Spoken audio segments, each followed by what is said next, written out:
Amém? Quero convidar você a abrir a sua Bíblia comigo, na primeira carta de Paulo aos Tessalonicenses, capítulo 5, e nós vamos hoje ler do versículo 16 ao 28. Eu acabei não fazendo a alteração, porque é a parte 2. Na semana passada nós lemos do verso 13 ao 15, e hoje vai ser a última reflexão aqui do versículo 16 em diante. Aquele probleminha entre o computador e a cadeira, né, que não alterou aqui.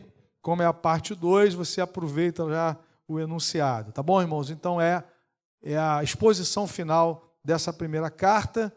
Em breve nós vamos fazer, com a graça de Deus, né, nossos pastores aí, a segunda carta. É um pouco menor, né, mas nós vamos também dar sequência. Temos uma interrupção agora aí nos domingos de ressurreição, mas em breve nós vamos expor também a segunda carta de Paulo aos Tessalonicenses, ok? Primeiro aos Tessalonicenses 5, vamos ficar em pé por um instante, irmãos, para essa leitura, do versículo 16 ao 28. Estejam sempre alegres, orem sem cessar, em tudo deem graças, porque esta é a vontade de Deus para vocês em Cristo Jesus. Não apaguem o espírito, não desprezem as profecias, examinem todas as coisas, retenham o que é bom, abstenham-se de toda forma de mal. O mesmo Deus da paz os santifique em tudo, e que o espírito, a alma e o corpo de vocês sejam conservados íntegros e irrepreensíveis na vinda de nosso Senhor Jesus Cristo. Fiel é aquele que o chama, o qual também o fará. Irmãos, orem também por nós. Saúdem todos os irmãos com um beijo santo. Peço com insistência, em nome do Senhor, que esta carta seja lida para todos os irmãos. A graça de nosso Senhor Jesus Cristo esteja com vocês. Amém? Pode sentar, Deus nos abençoe. Como vivemos enquanto o aguardamos? Nós pensamos sobre isso no domingo passado e nós refletimos ali sobre esse fechamento da parte doutrinária dessa carta com algumas exortações. E nós nos concentramos na semana passada nos versículos de 13 a 15, né, quando Paulo estava dentro das exortações finais, orientando a respeito do convívio entre os irmãos, do respeito em relação aos líderes, aqueles que trabalham no Senhor, que presidiam aquela igreja. Paulo diz que eles deveriam receber máxima consideração com amor por causa do trabalho que realizavam. Naquelas congregações que se reuniam nas casas, alguns cristãos mais maduros, eles lideravam aquelas igrejas. Tinham os seus desafios diários, tinham o seu trabalho, mas ao mesmo tempo eles se dedicavam à exortação, ao ensino, à oração pelo rebanho de Deus. Então Paulo diz que aquelas pessoas deveriam receber admiração no sentido de apreciação, consideração, na linguagem aqui da nova atualizada, né? Máxima consideração por conta do trabalho, pela dedicação, pelo empenho que eles tinham com a igreja do Senhor. Ele está nessa parte final, lançando mão dessas exortações, porque a igreja, conforme nós vimos aqui no contexto, estava passando por provações. Nós vimos lá no capítulo 2, do versículo 14, quando Paulo disse que eles receberam a palavra não como palavra de homens, mas como palavra de Deus, que estava operando no coração deles, e a prova disso é que eles estavam padecendo também. 1 Tessalonicenses 2, versículo 14. E diante dessas provas, e diante também de uma tristeza que estava sendo além do normal pela partida de alguns queridos, por uma má compreensão sobre a ressurreição. E aí, ao mesmo tempo em que Paulo, em todos os 5 capítulos dessa carta, estava falando da vinda do Senhor, alguns irmãos também não compreenderam bem como deveriam esperar, né? Como deveriam viver enquanto o aguardavam. E alguns, naquele afã de uma iminente vinda do Senhor, abandonaram os seus trabalhos, né? E aí Paulo começa a dizer para eles, olha, aqueles que andam desordenadamente, nós vimos isso no domingo passado, eles deveriam ser admoestados, verso 15, 14, também exortamos vocês, irmãos, a que admoestem os que vivem de forma desordenada. Algumas pessoas perderam essa orientação, não receberam, não estavam vivendo conforme a orientação de como deveriam aguardar a vinda do Senhor. Bom, já que Jesus vem, e vem logo, a gente vai parar de trabalhar. O problema é que iam para a casa dos outros, que trabalhavam para se alimentar às custas daqueles irmãos, né? Aí Paulo, na segunda carta, vai voltar ao assunto, vai dizer assim, a gente vai resolver isso de uma maneira simples. Aquele que não quer trabalhar, também não coma, né? Resolveu o problema. Não quer trabalhar, beleza, mas também não vem aqui em casa comer, não, né? Se vira por aí. E aí Paulo começa a trazer essas exortações finais para trazer ordem à igreja. Enquanto aguardamos a vinda do Senhor, devemos fazer isso em comunhão com Deus, em comunhão uns com os outros, perseverando no nosso chamado de ser e fazer discípulos de Cristo, aguardando a sua vinda. E hoje, irmãos, nós vamos continuar olhando para essas exortações finais em que Paulo está encerrando essa carta, observando que Paulo está agora exortando aquela igreja a permanecer, a seguir comprometida com a vontade de Deus na expectativa da vinda do Senhor. Se você depois, com calma, puder voltar ao final de cada capítulo, você vai perceber que em todos eles Paulo fala da vinda do Senhor. A bendita esperança, nós aguardamos esse dia glorioso. No capítulo 1, Paulo falou sobre isso, de que eles se converteram, abandonaram os ídolos para servir o Deus vivo e verdadeiro e aguardarem dos céus o seu Filho, que ele ressuscitou dos mortos, Jesus, que nos livra da ira vindoura. No capítulo 2, Paulo chama aquela igreja de a nossa alegria, a nossa coroa, a esperança na vinda do Senhor. No capítulo 3, da mesma forma, Paulo diz que eles deveriam viver em comunhão, em santificação, até a vinda do Senhor. No capítulo 4, Paulo diz que os mortos em Cristo ressuscitarão primeiro, e nós, os vivos, os que ficarmos, seremos arrebatados e estaremos para sempre com o Senhor na sua vinda. E no capítulo 5, Paulo também vai falar sobre a vinda do Senhor, no versículo 23, o mesmo Deus os santifique em tudo, e que o espírito, a alma e o corpo de vocês sejam conservados íntegros e irrepreensíveis na vinda de nosso Senhor Jesus Cristo. Então Paulo está exortando uma igreja que está passando luta, uma igreja que está passando perseguição, mas que precisa viver ordenadamente, em comunhão, no serviço, no testemunho, até a vinda do Senhor. Nós percebemos, irmãos, nesses versículos finais, que Paulo volta o seu olhar para a vontade de Deus, como aquela igreja precisava caminhar. Em primeiro lugar, dos versículos 16 a 18, nós percebemos que Paulo os desafia a crescerem no compromisso com a vontade de Deus. Vejam os versículos 16 a 18. Paulo diz, estejam sempre alegres, orem sem cessar, em tudo deem graças, porque esta é a vontade de Deus para vocês em Cristo Jesus. Percebo que alegria, oração e ação de graças formam uma unidade. As três realidades fazem parte de uma exortação para ser algo contínuo. Orem sem cessar. Alegrem-se sempre, em tudo. Ou seja, realidades que deveriam fazer parte da vida daquela igreja. No capítulo 4, Paulo já tinha dito que a vontade de Deus era a santificação. Agora ele volta a falar sobre a vontade de Deus no versículo 18. E essas práticas alinhariam o coração daqueles irmãos e alinham os nossos corações e mentes ao coração de Deus.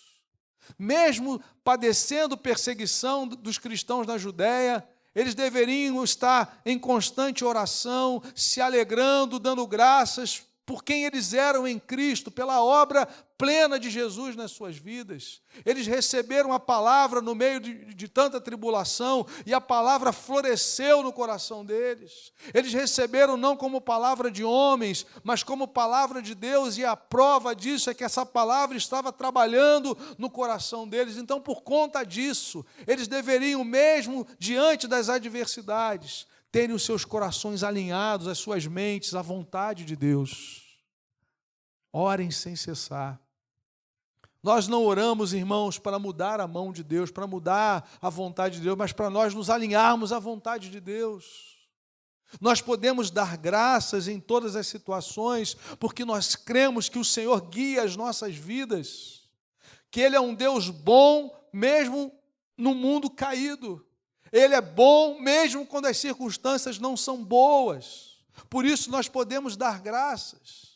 Por isso aqueles irmãos poderiam agradecer em todas as coisas ao Senhor, porque eles foram alcançados pela graça de Deus. Porque apesar das adversidades, eles estavam nas mãos do Senhor. As perseguições enfrentadas por eles, por parte dos judeus, não os deveriam impedir de confiar no caráter de Deus e agradecer ao Senhor pela sua provisão em todas as coisas. Orem sem cessar. Em tudo deem graças. Alegrem-se. A nossa alegria está no Senhor. A nossa alegria está na obra do Senhor nas nossas vidas. Na obra de Deus que redefiniu a nossa identidade. Agora nós somos filhos amados, filhas amadas de Deus em Cristo Jesus. Agora nós pertencemos ao povo de propriedade exclusiva de Deus. Por isso podemos nos alegrar sempre. Por isso podemos orar sem cessar. Por isso podemos em tudo dar graças pela obra de Cristo em nós. O tempo todo. A gente pensa nas adversidades, nas perseguições, nas tribulações. Agora, compare tudo isso com a eternidade, querido. Compare todas as provas que podemos e passamos nesse mundo com a eternidade com Cristo. Por isso que os apóstolos, sobretudo Paulo vai trabalhar isso, mas Pedro também, a gente já fez a exposição de Pedro aqui, eles sempre vão fazer com que o nosso olhar esteja além daquilo que nós passamos aqui. Por isso que eles dizem que a nossa leve e momentânea tribulação produz eterno peso de glória. Por isso que eles disseram que as aflições do tempo presente não se comparam com a glória que há de vir. Porque ao comparado com a eternidade que viveremos com o Senhor, é muito pequeno. Sofrer por causa dele, padecer como os tessalonicenses padeciam por conta dos judeus, perseguição por conta dos judeus. Paulo então diz, o coração de vocês precisa estar alinhado, crescendo no compromisso da vontade de Deus. E essas práticas aqui, irmãos, fazem com que nós estejamos conectados com Cristo diariamente, sem cessar, o tempo todo, nos alegrando, dando graças. E às vezes nós não conseguimos entender isso, em tudo dai graças, porque esta é a vontade de Deus para vocês em Cristo. Por que nós podemos dar graças em tudo? Porque a nossa vida está segura num Deus que é bom, num Deus que é fiel. Mesmo que a circunstância seja aparentemente ruim, Ele está trabalhando para o nosso bem maior. E o nosso bem maior é sermos mais semelhantes a Cristo. Por isso, queridos, se essas realidades saem da nossa vida, nós não somos aperfeiçoados. Nós não crescemos à semelhança de Jesus.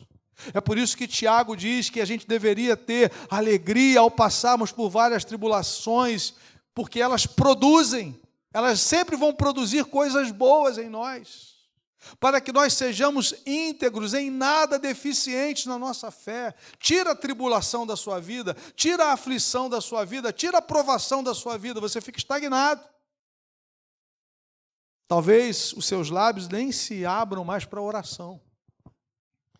Mas enquanto nós estamos comprometidos com a vontade de Deus, sabendo que Ele cuida de nós e que nós estamos caminhando para a eternidade, nós podemos orar sem cessar. Nós podemos nos regozijar. E parece que é uma repetição de Romanos 12, 12. Paulo diz: alegrem-se na esperança, sejam pacientes na tribulação e perseverem na oração. É o mesmo espírito, é a mesma exortação. E nós devemos cultivar isso, alegrarmos na esperança, a nossa esperança que está além dessa vida, a nossa esperança que está além do túmulo, porque o Senhor a quem adoramos venceu a morte e nos garante ressurreição. Aquele que ressuscitou o Senhor Jesus também nos ressuscitará com Ele. Não é isso que ele disse no capítulo 4? Corrigindo uma visão equivocada daqueles que partiram. Paulo diz: eu não quero que vocês sejam como os ignorantes quanto aos que dormem, no versículo 13 do capítulo 4, para que não fiquem tristes como os que não têm esperança. Nós temos esperança. Versículo 14, qual é a nossa esperança? Versículo 14 do capítulo 4, pois se cremos que Jesus morreu e ressuscitou, assim também Deus, mediante Jesus, trará na companhia dele os que dormem. Aleluia. Os que dormem no Senhor, os que partiram no Senhor, estarão com Ele na sua vinda. E nós, os que estivermos vivos, estaremos reunidos com eles para estarmos para sempre com o Senhor. Nós temos esperança, alegrem-se na esperança. Sejam pacientes na tribulação, ela é por breve tempo. Por breve tempo, diz o apóstolo Pedro, na comparação com a eternidade. Depois de ter despadecido por um pouco, Ele mesmo, Pedro vai dizer no capítulo 5, vos aperfeiçoará, vos fortificará, vos fundamentará. Louvado seja o nome do Senhor. Então, meu irmão, fica firme aí. Alegre-se na esperança. Seja paciente na tribulação. Persevere na oração. Ore sem cessar. Mantenha uma comunhão diária com o Senhor. O seu coração precisa estar alinhado com a vontade de Deus, para vivermos nesse mundo enquanto o aguardamos, de uma maneira que agrade o coração do Senhor. Amém, queridos? Em segundo lugar, Paulo também aponta aqui o crescimento no discernimento da vontade de Deus. A partir do versículo 19, ele traz algumas orientações que fizeram com que os tessalonicenses se lembrassem de algo absolutamente importante na nossa jornada, que é o ministério do Espírito Santo.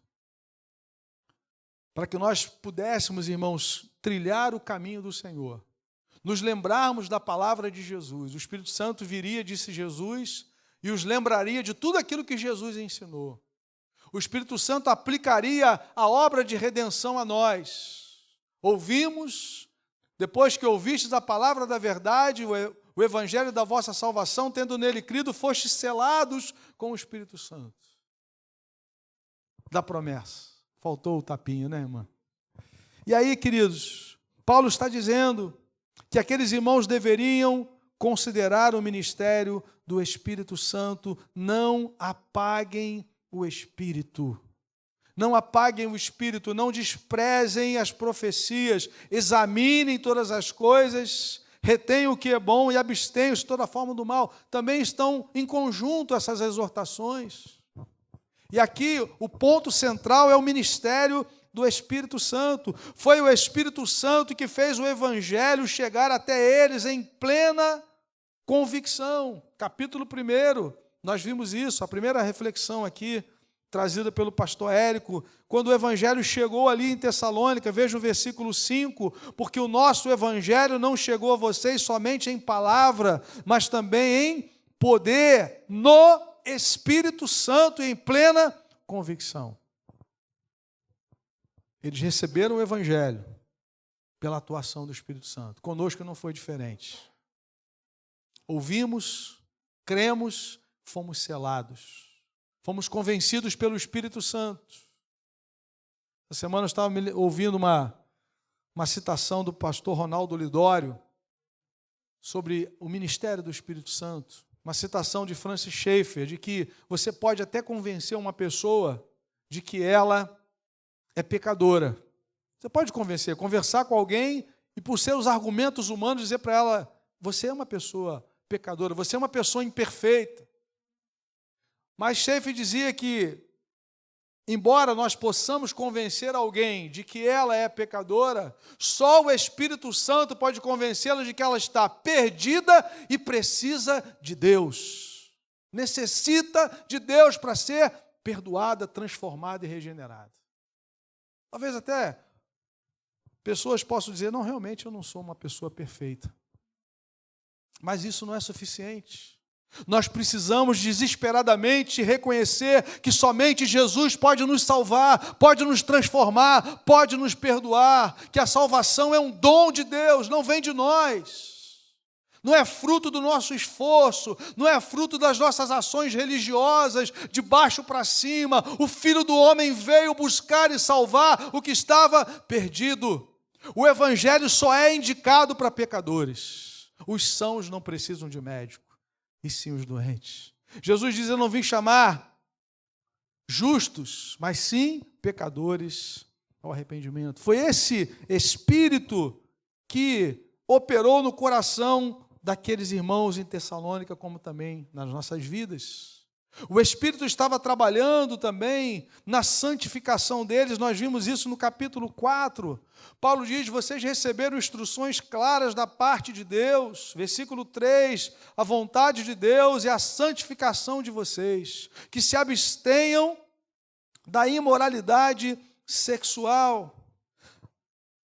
Era absolutamente importante essa exortação, e Paulo vai voltar aqui no capítulo 5, porque eles viviam num mundo permissivo, influenciado pelo pensamento romano, pela libertinagem sexual, pela influência grega, da filosofia grega, de que aquilo que era físico era desprezível, então você poderia fazer o que quisesse com o seu corpo, contanto que você valorizasse aquilo que era da mente, aquilo que era do pensamento. Então, comamos e bebamos, porque amanhã morreremos. Esse era o espírito da época.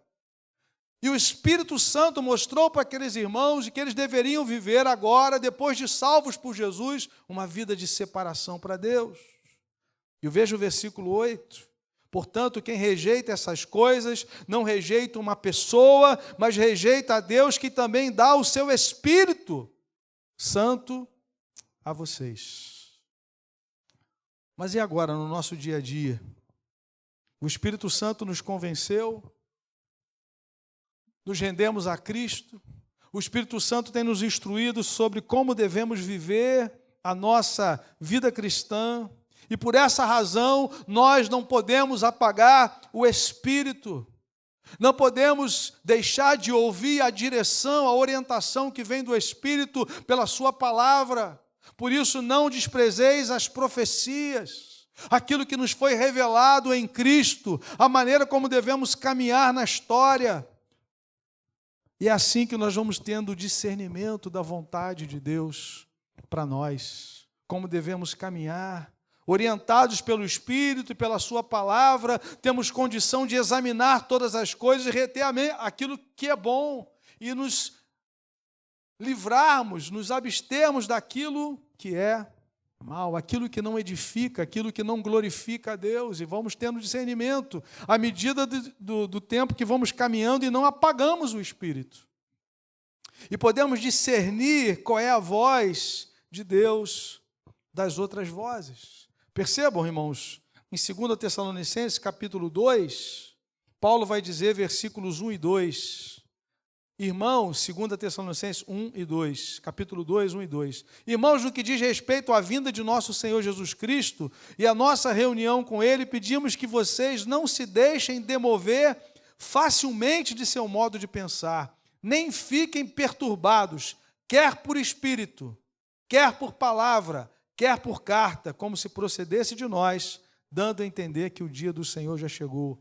Vozes estranhas, que poderiam chegar e chegavam àqueles irmãos e chegam a nós hoje. Como é que nós vencemos isso? Não apagando o Espírito, não desprezando as profecias, não desprezando a herança que recebemos no Evangelho, checando se aquilo está de acordo com a palavra ou se são vozes estranhas. Então eles foram chamados a crescer do compromisso com a vontade de Deus, alinhados, orando, dando graças, regozijando-se na esperança. Também foram chamados a crescer no discernimento da vontade de Deus, e isso só era possível não desprezando o Espírito, não apagando o Espírito, e considerando aquilo que já foi revelado pelo Senhor. E por último, irmãos, eles deveriam crescer na confiança no caráter de Deus. Versículos 23 e 24, Paulo diz assim: o mesmo Deus da paz. Que coisa linda, né, irmãos? O Deus da paz. Por que ele é o Deus da paz? Por causa de Cristo. O castigo que nos traz a paz estava sobre ele, e pelas suas pisaduras fomos sarados. Sabe, irmãos, quando nós nascemos inimigos de Deus. É o que a Bíblia diz. Talvez você diga: pastor, você não conheceu a minha mãe. Minha mãe orava dia e noite. A de Davi também. Só que ele falou assim: em pecado me concebeu a minha mãe. Talvez você diga: pastor, você não sabe como foi a minha história de vida aqui na escola dominical. Desde o berçário até a última classe. Até que eu virei adulto. Meu irmão, Deus não tem neto. Deus só tem filho. E para entrar naquele céu santo, só nascendo de novo, da água e do Espírito. Amém? Só assim. Não existe nenhuma outra possibilidade de nós entrarmos naquele céu, a não ser nascendo de novo. O Senhor nos chamou, e quem nos chamou é o Deus da paz. Que para que o nosso relacionamento se tornasse agora de paz, Ele entregou o seu bem mais precioso por nós. Não foi por acaso, não foi sem custo. Aliás, em Isaías 53, o servo sofredor, o texto vai dizer que ele verá o fruto do penoso trabalho da sua alma e se alegrará, porque com seu conhecimento ele justificará muitos. Cristo se alegrou, primeiro porque ele cumpriu a vontade plena do Pai desde a eternidade, mas também por aqueles que ele comprou com seu sangue. Ele verá o fruto do penoso trabalho da sua alma e se alegrará. Louvado seja Deus. Ele é o Deus da paz. Mas o nosso relacionamento com Ele, antes de sermos resgatados, comprados, perdoados, selados, era de turbulência. Nós éramos inimigos, Romanos 5:10. Quando nós éramos inimigos de Deus, fomos reconciliados com Ele mediante a morte do seu Filho. Só existe reconciliação com Deus, com o Pai, mediante a morte do seu Filho. Você pode jejuar, você pode orar, você pode ler a Bíblia toda, você pode dar dízimo, você pode frequentar a igreja, mas se não passar pela cruz, se não nascer da água e do Espírito, você não está reconciliado com Deus. Portanto, Ele não é o Deus da paz na sua vida. Mas em Cristo, Ele se tornou favorável a nós. Ele se tornou propício a nós pelo seu sangue. Por isso, Paulo termina dizendo: o mesmo Deus da paz os santifique em tudo, e que o espírito, a alma e o corpo de vocês sejam conservados íntegros. A ideia de inteireza, e irrepreensíveis na vinda de nosso Senhor Jesus Cristo. Aleluia. Deus sempre chamou o seu povo à santidade. Depois de haver redimido o seu povo da escravidão do Egito, o Senhor lhes disse que deveriam ser santos como Ele é santo. E era Ele, o Senhor, quem os santificava. É isso que nós lemos em Levítico 11, 44 e 45. Eu sou o Senhor que os santifica. Eu sou santo, vocês devem ser santos, e sou eu quem os santifica. Com a igreja dos Tessalonicenses e com a verdadeira igreja de Cristo em todo o tempo e lugar não é diferente. Deus redimiu o seu povo por meio da morte e ressurreição do seu Filho e fez isso para que nós possamos viver vidas santas. Nós vimos isso no capítulo 4. Essa é a vontade de Deus, a vossa santificação. E agora Paulo conclui dizendo: o mesmo Deus da paz os santifique em tudo. Quando ele fala espírito, alma e corpo, ele está falando da totalidade da nossa vida, da nossa integralidade, tudo debaixo do senhorio de Jesus. Aliás, isso é ser cristão, é viver sob o senhorio de Cristo. Não é viver negociando áreas da nossa vida como se nós fôssemos compartimentos. Tudo é dele ou nada é dele. Corpo, alma e espírito é integralmente, é integridade, a totalidade da nossa vida. E isso faz sentido quando nos lembramos daquele espírito permissivo da época. Não, meu espírito foi regenerado, mas o que eu faço do meu corpo é problema meu. Meu corpo, minha regra. Meu querido, se você é discípulo de Jesus, o seu corpo é templo do Espírito Santo. A nossa vida é para a glória de Deus, em nome de Jesus. Aliás, tudo que há em nós, bendiga ao seu santo nome. Amém, queridos? Bendito é o nome do Senhor. Agora, qual é a segurança de que nós e aqueles irmãos poderiam viver essa realidade? Como é que nós podemos confiar de que vamos, de fato, enquanto aguardamos a vinda, enquanto ainda estamos aqui aguardando a vinda do Senhor, vivemos dessa maneira irrepreensível? É interessante, irmãos, que Paulo faz o olhar daqueles irmãos e o nosso nessa manhã se voltar para o caráter de Deus. É Ele quem garante isso. Interessante, irmãos, que Paulo vai dizer que é o próprio Deus quem vai fazer isso. Fiel é o que vos chama, o qual também o fará. Louvado seja o nome do Senhor. A base da nossa santificação é a nossa justificação, não é? Você pode exigir de uma pessoa que não nasceu de novo: olha, você tem que ser fiel à sua esposa.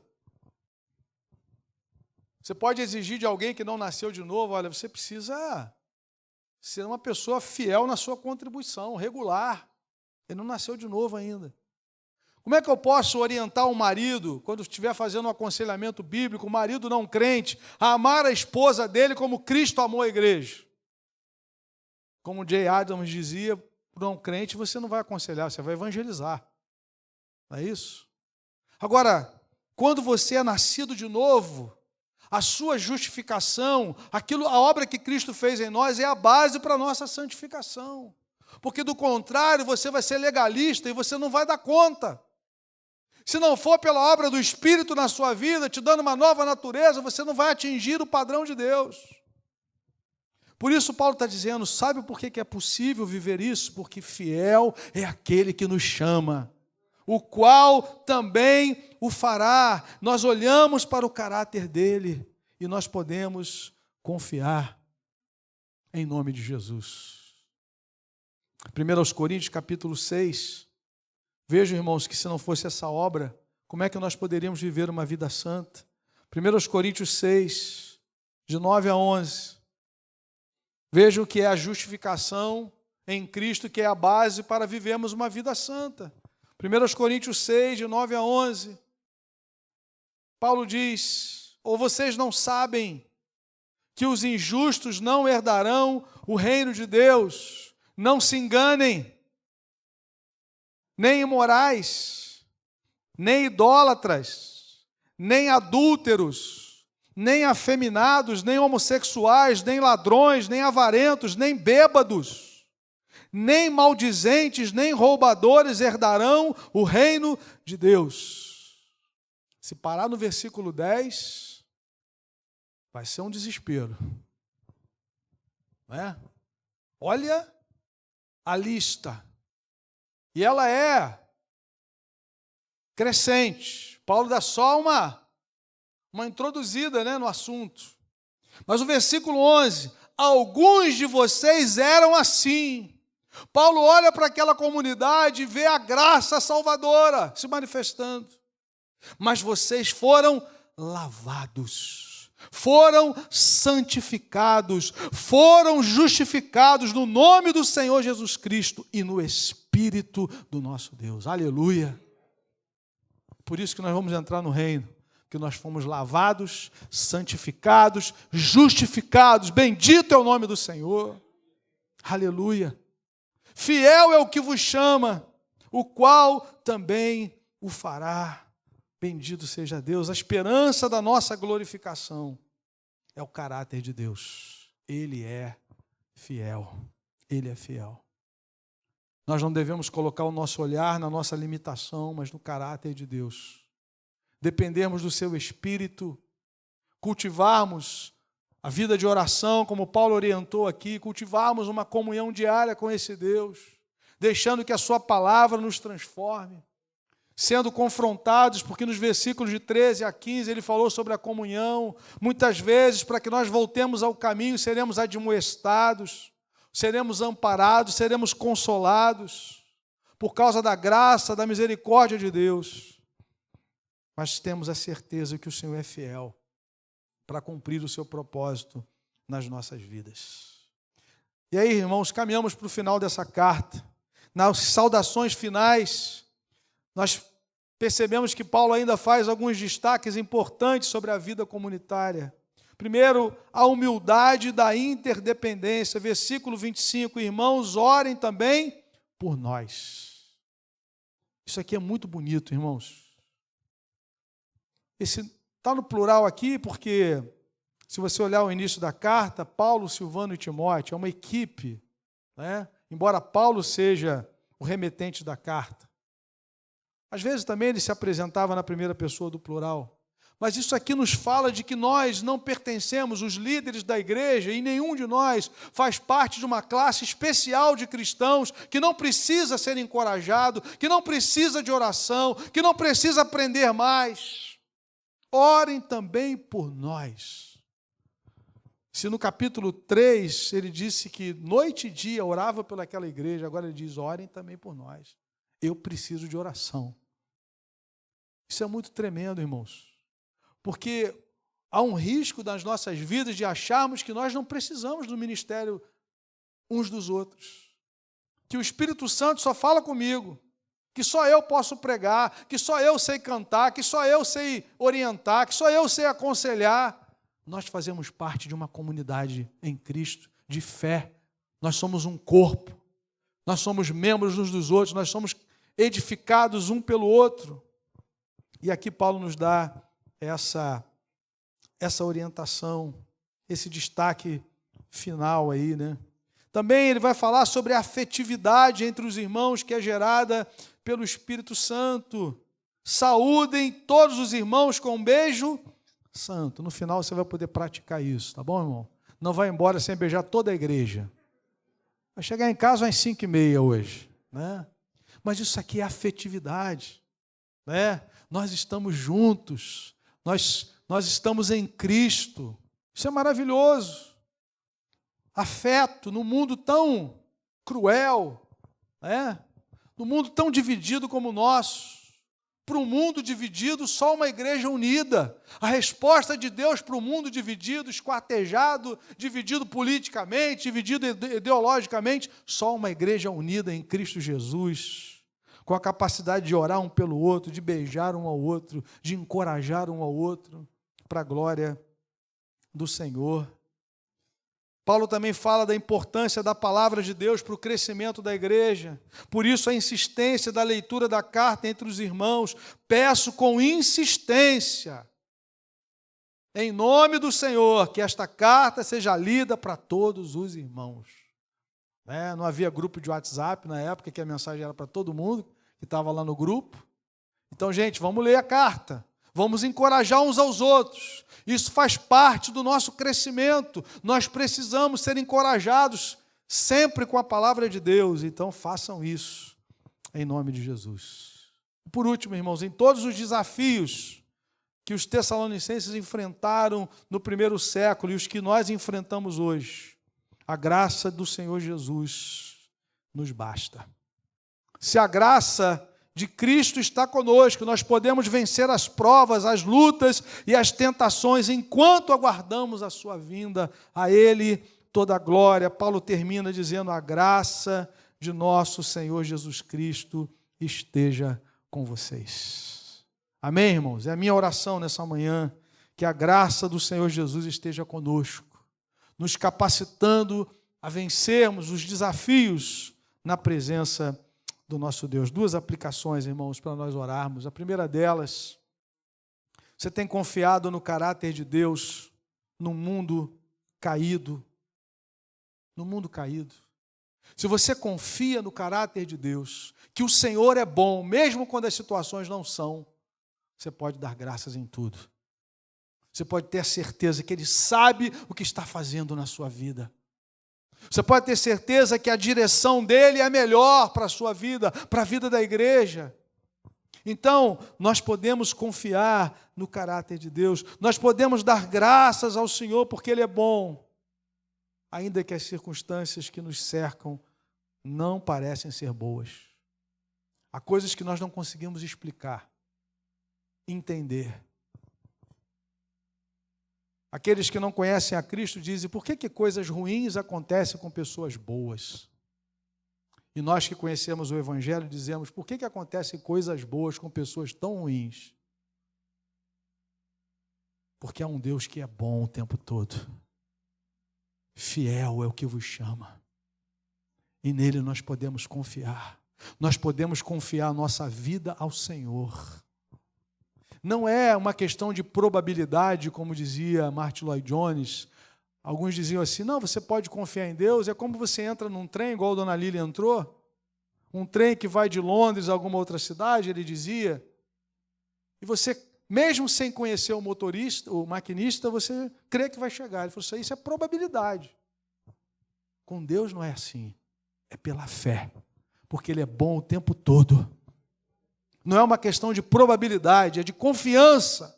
Ele é digno de confiança. Você pode entregar o destino da sua vida nas mãos de Jesus e descansar.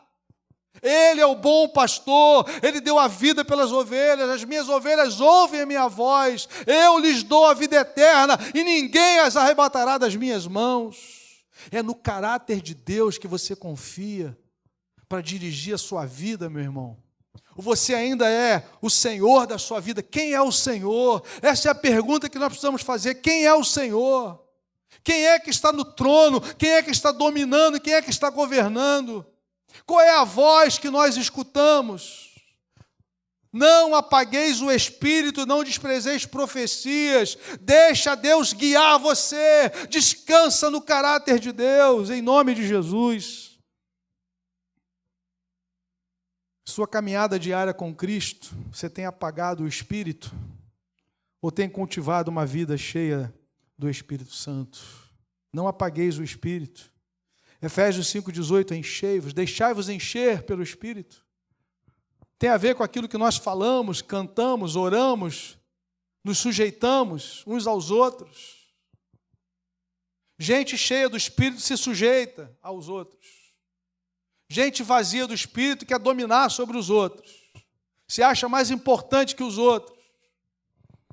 Então tem a ver com algo que é diário. Nosso coração precisa estar alinhado à palavra de Deus. Por isso, orai sem cessar. Alegrem-se, deem graças. Leiam a palavra com insistência. Leiam, cresçam. E que a graça do Senhor Jesus esteja com vocês. Vamos orar? Curva a sua cabeça, feche seus olhos. Eu não sei se você que está aqui nessa manhã já rendeu a sua vida a Cristo, já o tem como Senhor da sua vida. Se você ainda não fez isso, é uma boa oportunidade de você fazer isso hoje, aí mesmo no seu lugar. A pergunta é: quem é o Senhor? Quem é o Senhor da sua vida? Quem é que tem guiado a sua vida? Qual é a palavra que tem dirigido a sua vida? Você vive na expectativa da vinda do Senhor? Você tem desejo de agradá-lo, adorá-lo, servi-lo? São perguntas importantes para nós checarmos a condição da nossa vida diante de Deus. Se você quer viver em comunhão com Deus aqui na eternidade, você precisa receber a Jesus pela fé como seu Salvador e Senhor, para que Ele seja o Deus da paz na sua vida. Pastor nenhum pode fazer isso por você, padre, rabino, sheik, só Cristo, só Ele.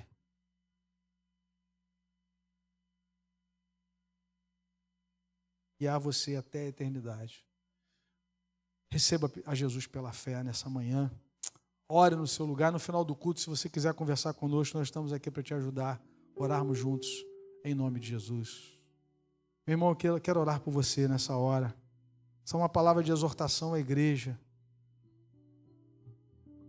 Como vivemos enquanto o aguardamos? Como é que você tem vivido na presença do Senhor, enquanto aguarda a vinda de Cristo? Você tem sido consolado pelo Espírito, pela palavra, encorajado? Qual é a palavra que tem guiado você, meu irmão? Que vozes? As vozes das lutas, das batalhas, das dificuldades. Nós podemos nos regozijar, nós podemos orar, nós podemos nos alegrar e dar graças, porque há um Senhor que cuida de nós. Fiel é o que vos chama, o qual também o fará. Descansa nele nessa manhã. Vamos ficar em pé, irmãos, vamos orar. Depois vamos cantar mais uma canção ao Senhor.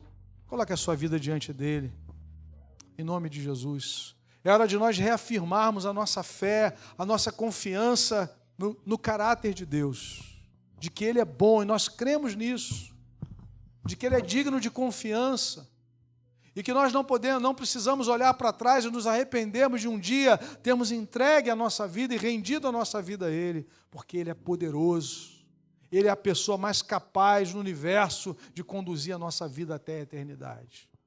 E Ele faz isso pelo Seu Espírito, pela Sua palavra, e usa a igreja para que nós possamos nos fortalecer em Cristo Jesus. Senhor amado, obrigado pela Tua palavra, Senhor. Obrigado por aquilo que recebemos nessa série, nessa carta, Senhor, em que o Senhor nos encorajou a confiarmos em Ti, Senhor, a aguardarmos a vinda do Senhor, mas não de qualquer maneira, não desordenadamente, mas com discernimento, com alegria, com esperança, servindo, testemunhando, Pai amado, dependendo do Senhor para vivermos uma vida santa para a glória do Teu nome.